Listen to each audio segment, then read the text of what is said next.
In this video, I'm going to be going over what to be doing first in NBA 2K24 My Team. Just going to be a starter guide for once you guys get on the game, whether you've been playing for the whole day yesterday in New Zealand time, or whether you just got on the game this morning when the game officially released, you know, in the States and for PS5 and all that type of stuff. Just what you guys should be doing once you first get off the game. What are the things to do right away to help you guys get started? So the first thing you want to do is obviously pick a starter kit, and that doesn't matter a whole lot. I mean, there are some better starter cards, you know, for different starter kits. I have a separate video going over that where I talked about every single starter card and which ones I think are the best to take. So if you guys want to go watch that separate video and take the best starter card, I would definitely recommend going ahead and do so. But once again, not going to really matter too much in the long run. But what you guys want to be doing right away, if you pre-ordered like the Kobe edition, like I think it was called the Black Mamba edition, or obviously the 25th anniversary one, you want to claim your prizes, like the stuff you get, your pre-order bonus. Because for example, I got Sapphire Kobe right off the rip, right? If you guys want to buy that Pro Pass or the Hall of Fame Pass for Giannis, do that right away, because having a Sapphire Kobe and a Ruby Giannis right off the bat makes your life 10 times easier once you're getting started. I'll still show you guys what you can be doing, you know, if you don't have those cards and you just bought the base game and you got no pre-order bonus and you're just going in kind of blind, like you're just going in. There's still obviously ways you can start, but I'm saying there's a huge advantage if you are planning on buying the Pro Pass or the Hall of Fame Pass, or you got the Sapphire Kobe or the Ruby Kobe. There is a huge advantage. So just want to say that first. If you're going to plan on doing that, I would do that first to make sure you guys have those cards. But what I would do first personally is the game mode I always recommend when a new game comes out is you want to just get the feel of the game. And the best way to do that is either freestyle, right? Testing out cards, jump shots. You can, you know, use your starter card, test out their jump shot, maybe some other gold cards you have, or if you have that Kobe or that Giannis and you want to test out their jump shot, you come into freestyle. I'd recommend probably putting it on online versus, and then seeing what jump shot timing you like, right? Their shot timing visual cue. I'll make a separate video talking about this, but I'm using jump personally. A lot of people like set point. That's the one I would most likely recommend for a lot of people.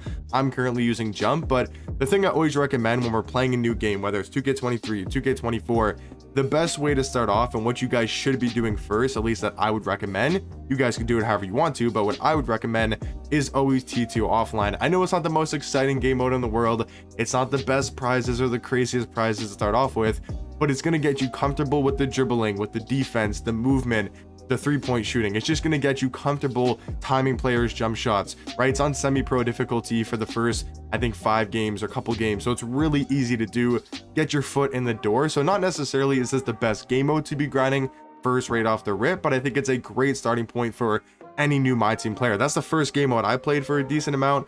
Besides, I think I did a gameplay with a certain card. Besides that, I was going right into triple threat offline, and that was the first game mode I was playing. I did move over to unlimited, and I'll explain that here in a second, and played some more unlimited because my squad was decent enough. But the first thing I'd recommend doing is 100% triple threat online, and just try to rack up as much MT as possible. You actually get a good amount of MT this year by just playing games, whether it's domination, you get like 4k MT for completing a domination game, 5k MT for unlimited. You're getting like, I think close to, I don't know about 1,000 for T2 offline, but I know you get a lot of MT.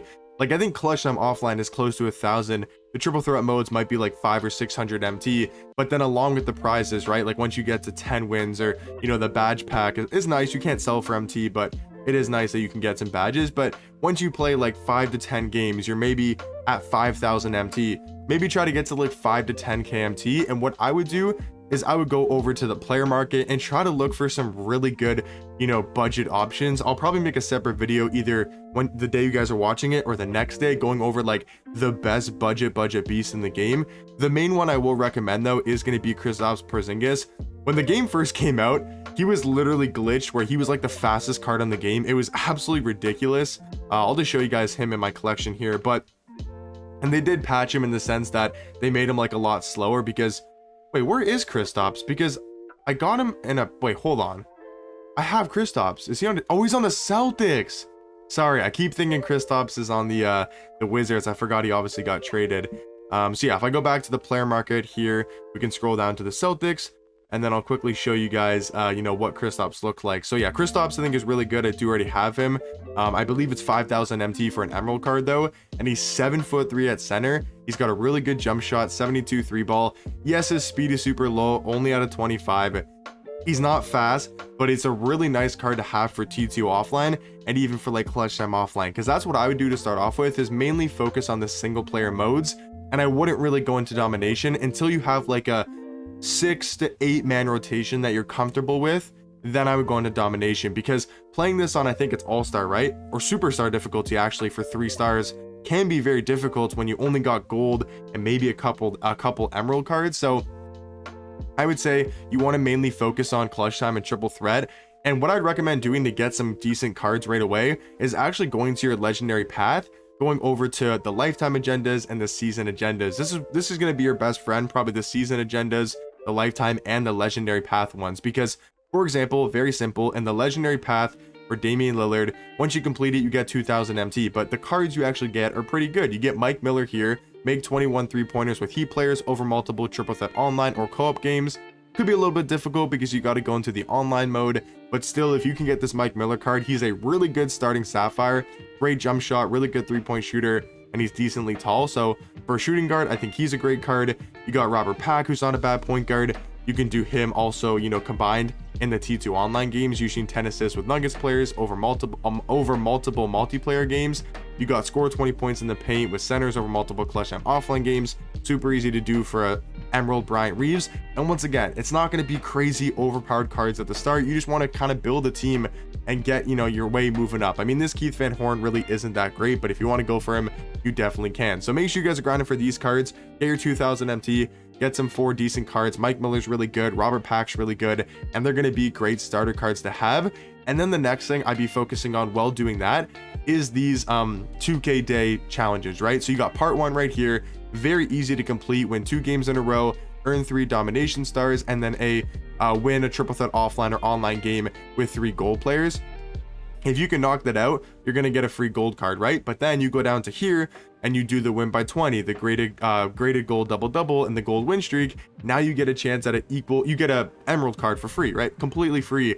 Then you go over to Sapphire for doing the clutch time earn challenge. I'm not exactly sure what that is, and then the 2K day points. But once again, once you complete these challenges, now you're going to get a Sapphire card to add to your roster. And then once you get to part 4, you are going to get a free Ruby card. And if you guys don't know, Rubies are really good. Like, I would say I don't have like one of the better teams in the game, but I would say I have a very solid squad, and I only have Rubies on my starting lineup. Like, I have, you know, Rodman and Iguodala coming off the bench, but Rubies, like a backup point guard, a backup shooting guard, you know, backup center, Rubies will make my team. So, and I would say I have a fairly decent squad. It's definitely not the best team in the game. I don't have that many amethysts, only 2 on my team, but still I do have a very competent team for this time of the year, right? For day 1, you know, on New Zealand time.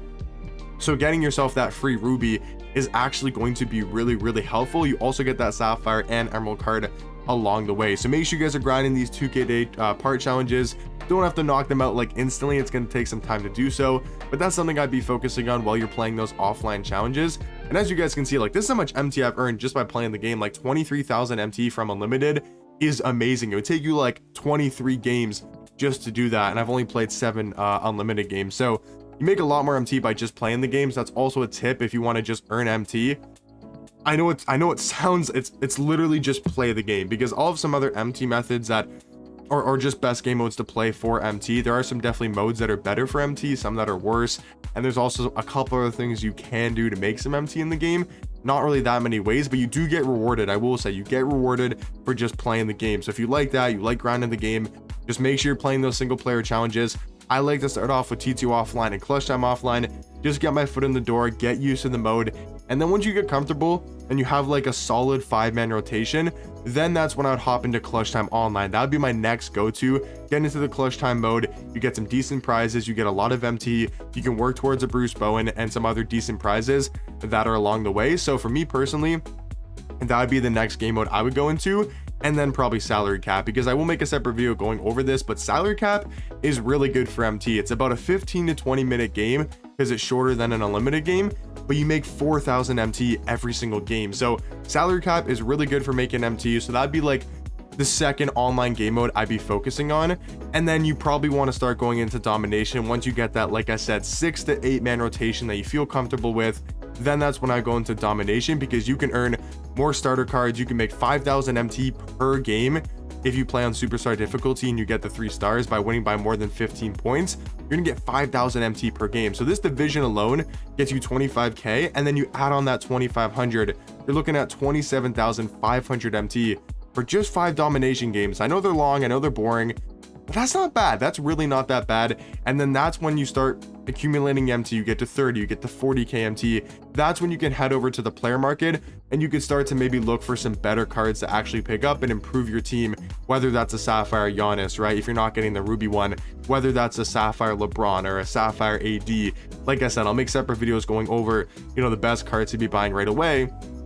But I do think that's what I'd be focusing on, is just stacking up your MT, either saving it and just using your free cards and play offline modes and just try to stack up MT, or spend a little bit of that MT if you want to play more online games, you know, like salary cap or clutch time, or maybe even unlimited, right? Spend that a little bit of MT to make your squad better, so then you can eventually go into those games. But if you guys have any questions of what to be doing first, let me know down below. If anything I didn't touch on, it's really not too complicated. I will say it wasn't like the trophy case stuff last year where it's really confusing of how to start and what's the best way to do so. It's just being smart with what game modes you play. Obviously be grinding your XP. Once again, there's no agendas for grinding XP. It's literally just play the game. How to get MT, how to get XP, play the game. It's very, very simple. Like, obviously that was a way in past years, was just playing the game. You got MT, you got XP, but this year is like, that's the way you get MT and get XP. There's no really other way to do so besides actually playing the game. So if you're one of those guys that love playing the game and just play the game and get rewarded for that, it rewards people for just literally playing the game, which I think is super cool. But yeah, hopefully you guys enjoyed the video. Like I said, if there's any confusion, you have any questions, maybe something I didn't really go fully in detail on, or maybe something I missed, let me know down below. But that's what I do starting off 24, hopefully to help you guys out. And yeah, hopefully 2K24 is a great year. Hopefully you guys enjoy the game. That's the main thing. I want you guys to have the most fun and enjoy the game as much as possible. So that's why I try to make these videos, to help you guys out and just get started. But at the end of the day, it's your game. It's 2K24. You guys can go play whatever you want. If you want to go right into unlimited with a full gold squad, go ahead and do so. These are just, in my opinion, the smartest ways to get started. But hopefully you guys enjoyed the video and it helped you guys out, and I'll catch you guys in the next one. Peace.